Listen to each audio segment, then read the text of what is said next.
Chers frères et sœurs, par l'esprit de Saint Augustin, nous sommes le 5e dimanche du temps ordinaire, année liturgique B.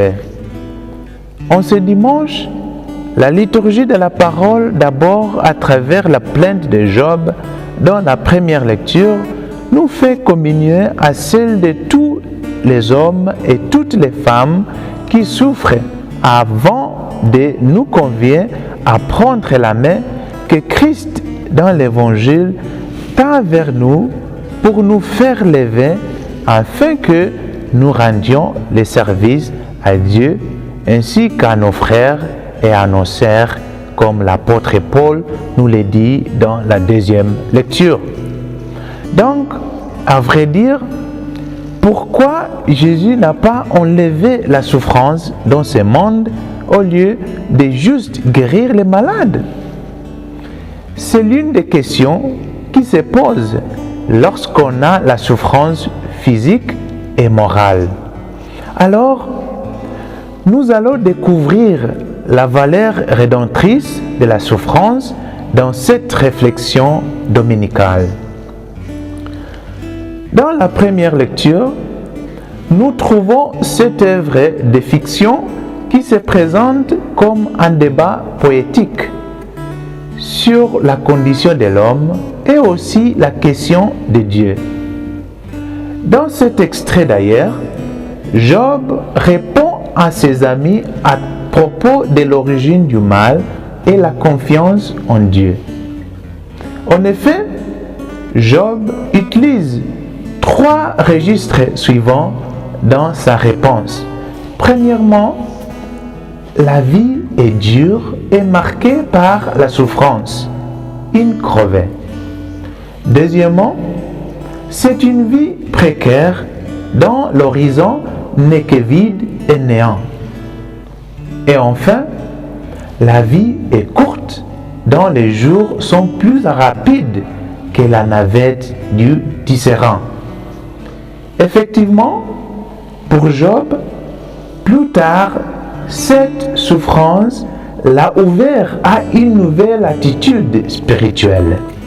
En fait, sa plainte se faisait partie de la prière comme il s'exprime « Souviens-toi, Seigneur ». Plus tard, Job a reçu l'assurance de la présence divine, donc il n'était plus seul dans sa souffrance.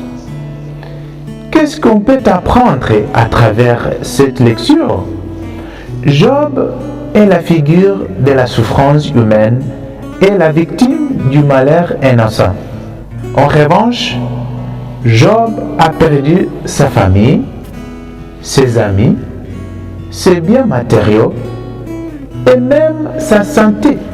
Mais il n'a pas perdu la confiance et la foi en Dieu. Alors, ayant cette confiance en Dieu malgré la souffrance de ce monde. Dans l'Évangile, Jésus part de la synagogue avec ses disciples Simon, André, Jacques et Jean pour aller chez Simon et André. Lorsqu'ils arrivent chez eux, on lui informe que la belle-mère de Simon est au lit à cause de la fièvre. De nos jours, on dirait qu'elle avait attrapé la Covid-19. Aussitôt, Jésus la prend par sa main et la fait lever, et la fièvre la quitta. Après sa guérison, elle servait. Alors, il y a 3 aspects importants qu'on peut soulever de cela. Premièrement, la guérison de la belle-mère de Simon. Christ a guéri les malades par 2 moyens. Par la parole, telle qu'à la synagogue, ou bien par l'action, telle que le geste de la guérir en la prenant par sa main. C'est la guérison par la touche. Ici, Marc veut nous montrer que l'une des missions de Christ était d'apporter le salut afin de construire le royaume de Dieu.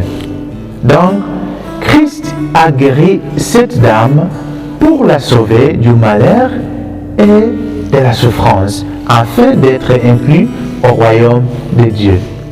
Par contre, l'on peut se poser cette question.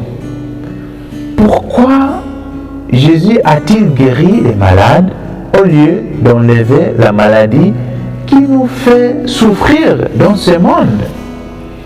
Comme ils disent, les docteurs donnent les médicaments, mais c'est Dieu qui guérit. Donc, Christ continue à guérir les malades à travers les docteurs qui donnent les traitements. Par ailleurs, quand on a appris que Christ a guéri la belle-mère de Simon, on lui a amené beaucoup de malades ainsi que les possédés pour les faire guérir également. Évidemment, Jésus les a tous guéris.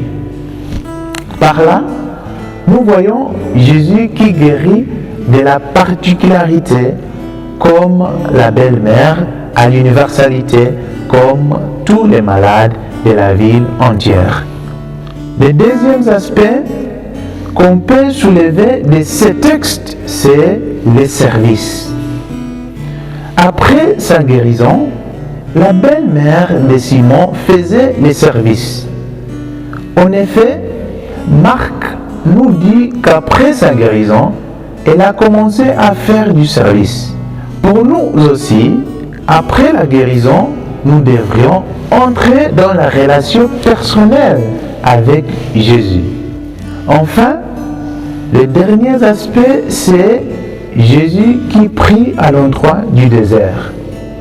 Après avoir travaillé dur en guérissant les malades, avant d'aller ailleurs, Jésus s'est réveillé avant l'aube pour faire la prière.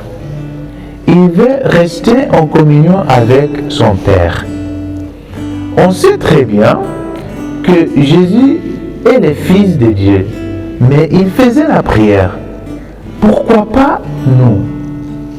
Faisons la prière qui nous aidera à être en communion avec Dieu malgré la souffrance. Pour terminer, la vie est une corvée, courte et remplie de preuves. En tant qu'être humain, la souffrance physique et souffrance morale font partie de notre vie dans ce monde. Donc, ne perdons pas la valeur rédemptrice de la souffrance. Bénissons le Seigneur tout le temps qui guérit nos blessures. Amen. Bon dimanche à tous.